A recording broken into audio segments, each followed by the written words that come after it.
Lorsqu'il est 18 h à Kinshasa, c'est l'heure du club. Oui, chaque samedi, on se retrouve pour parler de l'actualité de la semaine. Aujourd'hui, la CENI, cette commission qui doit organiser les élections ici, a pu trouver le remplaçant de Malou Malou. Les confessions religieuses se sont retrouvées en majorité pour désigner Nanga. Oui, sauf les catholiques naturellement, qui étaient dans la course avec eux. À un moment donné, ils se sont retirés.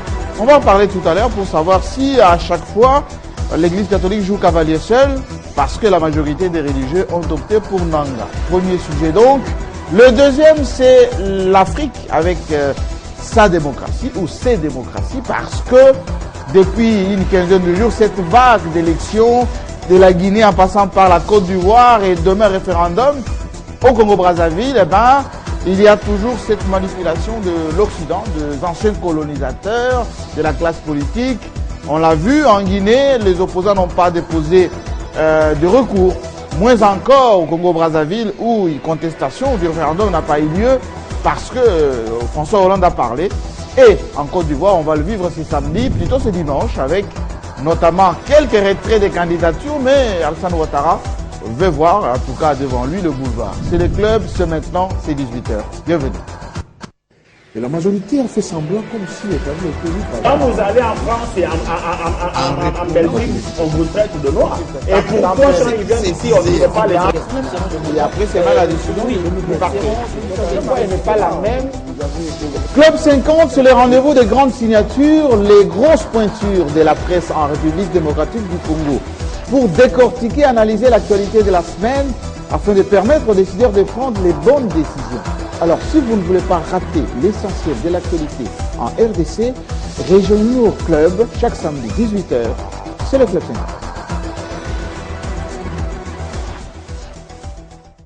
Oui, Club 50, aujourd'hui en duel entre Bienvenue Bakoumani, journaliste et plutôt directeur des infos au potentiel, et le journaliste indépendant Harold Badibanga. Oui, ça sera l'empoignade entre les deux, mais surtout des débats autour de ces deux sujets que je vous ai présenté déjà. D'abord, la CENI RDC. On pensait que ça allait prendre plus de temps que prévu. Finalement, la sous-commission confession religieuse s'est réunie pendant quelques jours. Oui, les autres sont tombés d'accord sur le nom de Nanga qui va pouvoir remplacer Malou Malou. Le nom a été proposé, pour ne pas dire soumis, à la représentation nationale, l'Assemblée nationale pour validation. Mais entre-temps, les catholiques, comme d'habitude, à la dernière minute, alors que Nanga était sur leur liste, ils se sont retirés pour dénoncer ce qu'ils ont appelé ce qui était déjà boutiqué en avance. Alors, on va en parler tout à l'heure. Et puis, dans un deuxième temps, nous reviendrons sur ces démocraties africaines où l'Occident mène toujours la danse. Et on l'a vécu en Guinée, on le vit en ce moment d'ailleurs en Côte d'Ivoire. C'est dimanche déjà le matin au Congo-Brazzaville, il va y avoir référendum.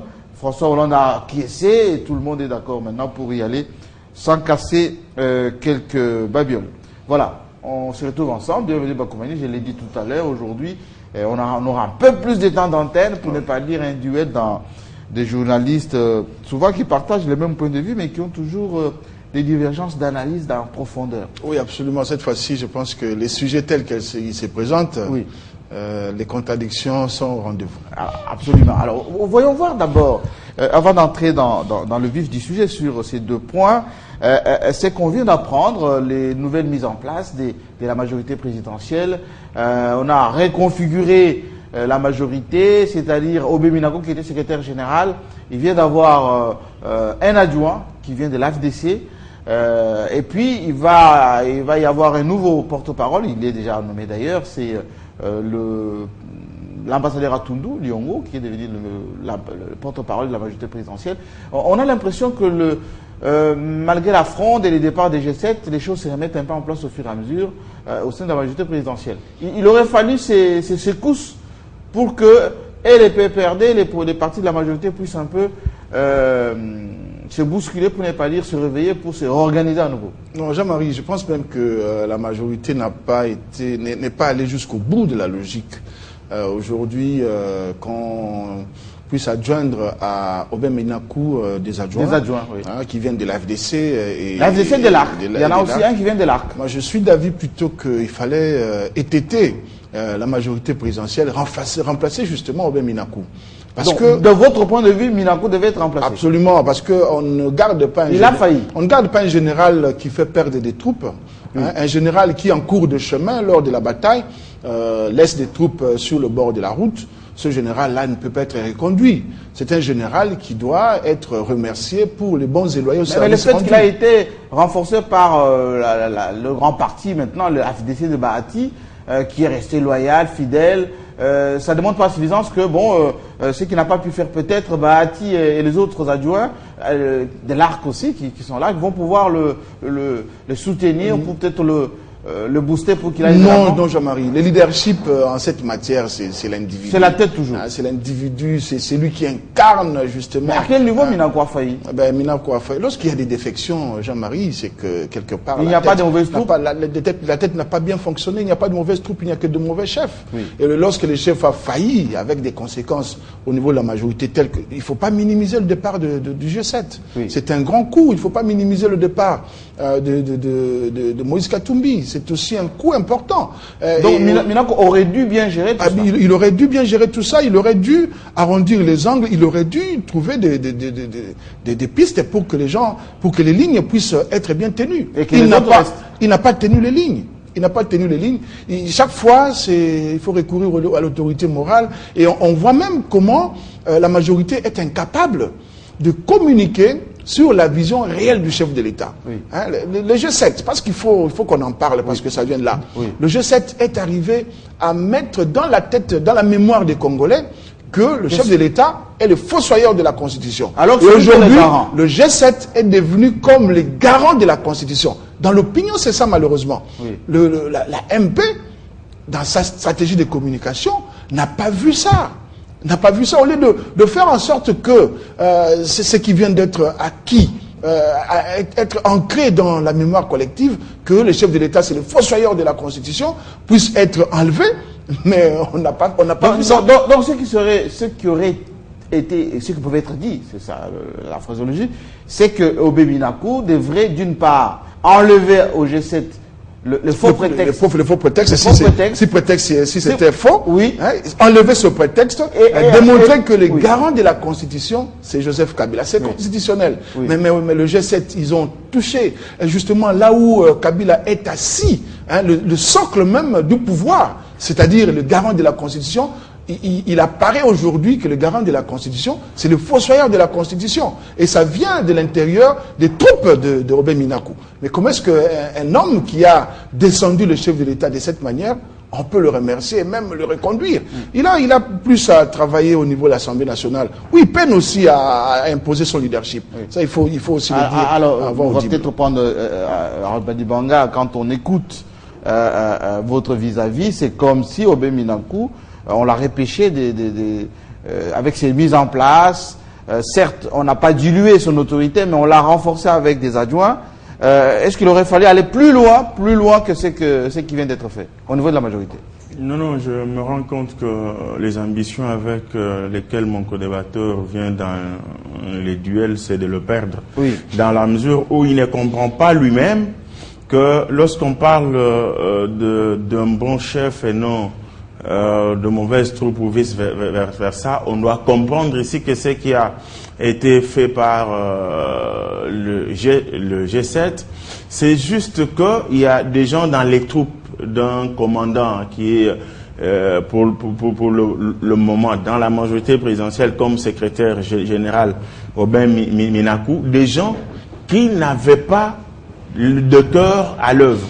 Et que lorsque... C'est que ils étaient au sein des troupes, mais ils ne partageaient pas le point de vue des troupes. C'était des loups dans la bergerie.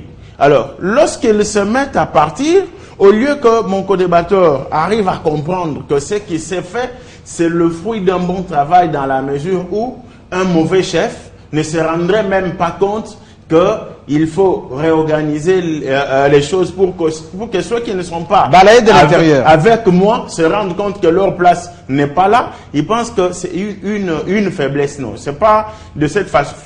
Mais le fait que lui dit les G7 apparaissent comme eux qui défendent la Constitution, ils enlèvent ce prétexte. Non, mais c'est faux, archi-faux dans la mesure où depuis la nuit de temps, il a été dit clairement au sein de la majorité que Joseph Kabila Kabange défie quiconque. Quel jour et en quel terme s'est-il prononcé par rapport à la révision de la Constitution? Lambert Mende Omalanga, porte-parole du gouvernement, Aubin Minakou lui-même en tant que président de l'Assemblée nationale, chacun a défié l'opinion et tous ceux qui faisaient circuler une information dans ce sens-là pour dire « Je suis président de l'Assemblée nationale, sur ma table, aucune proposition du genre n'a été déposée. » C'est ainsi qu'il y a eu accalmie. Nous sommes en train de démontrer ici que dans ce pays, on estime toujours qu'il faut dire une chose et son contraire. Nous avons besoin des institutions fortes et non des hommes forts. Et entre-temps, on demande à Kabila d'être un homme fort, de se hisser au-dessus de la Constitution pour se prononcer sur la Constitution qui le régit et qui régit même au même titre les cultivateurs de Kabeka-Mwanga. Donc pour dire que prétendre ici que Kabila est présenté comme le fossoyeur de la Constitution, c'est dire indirectement que ceux qui sont fossoyeurs de la Constitution, c'est plutôt ceux qui demandent à un individu président de la République, soit-il, de se prononcer sur la Constitution comme s'il peut dormir dans sa chambre et la réviser, ce qui n'est pas le cas. Donc, ce qui a été fait comme remaniement au sein de la majorité présidentielle n'est pas... c'est quoi la raison d'être? Parce que Bienvenue dit, on a fait ces mises en place parce que on a vu les dysfonctionnements au sein de la majorité, il y a eu défection de G7, Aubin Minakou n'a pas pu tenir les troupes et c'est pour cela que il aurait fallu aller plus vite, plus fort et peut-être l'enlever de la tête pour mettre quelqu'un d'autre, pour rajeunir. On ne change pas l'équipe qui gagne. Super. Quand est-ce que Aubin Minakou a été placé à la tête de la majorité présidentielle? Depuis la nuit de temps. Et on démontre que depuis qu'il est là, la majorité est allée de victoire en victoire. Alors, il ne faut pas prétendre que parce que le G7 est parti, c'est un échec, alors que le but d'une plateforme politique comme celle-là, c'est de conquérir le pouvoir et de l'exercer le plus longtemps possible, mais de manière démocratique. Le fait qu'il ait assuré des victoires pour la majorité présidentielle à deux reprises bien connues, c'est une victoire. Mais la raison principale, à mon humble avis, qui a fait que l'on arrive à faire ce changement, c'est parce que mon ami Bienvenue doit savoir, et il le sait, mais il fait gré de ne pas le reconnaître ici, que la composition du bureau de la majorité présidentielle jusqu'au bureau politique est subsidiaire aux forces politiques en place ayant concouru à la formation de la majorité présidentielle. Quoi de plus normal dès lors qu'on se rend compte que certains partis politiques sont partis pour de fausses raisons, que cela soit remplacé, c'est tout à fait normal. Qui ne me dira pas que Alain Atundu Liongo peut être mieux que l'ancien porte-parole de la majorité. Alors, j'ai réagi juste en 30 secondes. Très vite, parce que puisque votre duel a été dilué par l'arrivée de Willy Kalenga. Ce qui est très bien. Mais écoutez, Harold a avancé des choses qu'il contredisent lui-même. C'est-à-dire? Lorsque il prétend que c'était juste un simple remplacement de réajustement parce qu'il y a eu des départs. Mais Harold, vous oubliez, le G7 n'était pas à sa première correspondance du genre. Le G7 a posé des actes de rupture à travers 3 correspondances. Et rappelez-vous aussi, s'il faut que je vous rafraîchisse la mémoire, il y a eu aussi un groupe, un courant libéral au sein de la majorité à l'époque, avant même avec les Kamita Toulebati, avant même que Aubin Minakou ne prenne la direction des affaires. Mais aujourd'hui, lorsqu'on est leader dans un groupe, dans un mouvement comme celui-là, on doit tirer toutes les conséquences. Et Aubin Minakou n'a pas tiré les conséquences. Il n'a pas fait attention au fait qu'il y a des courants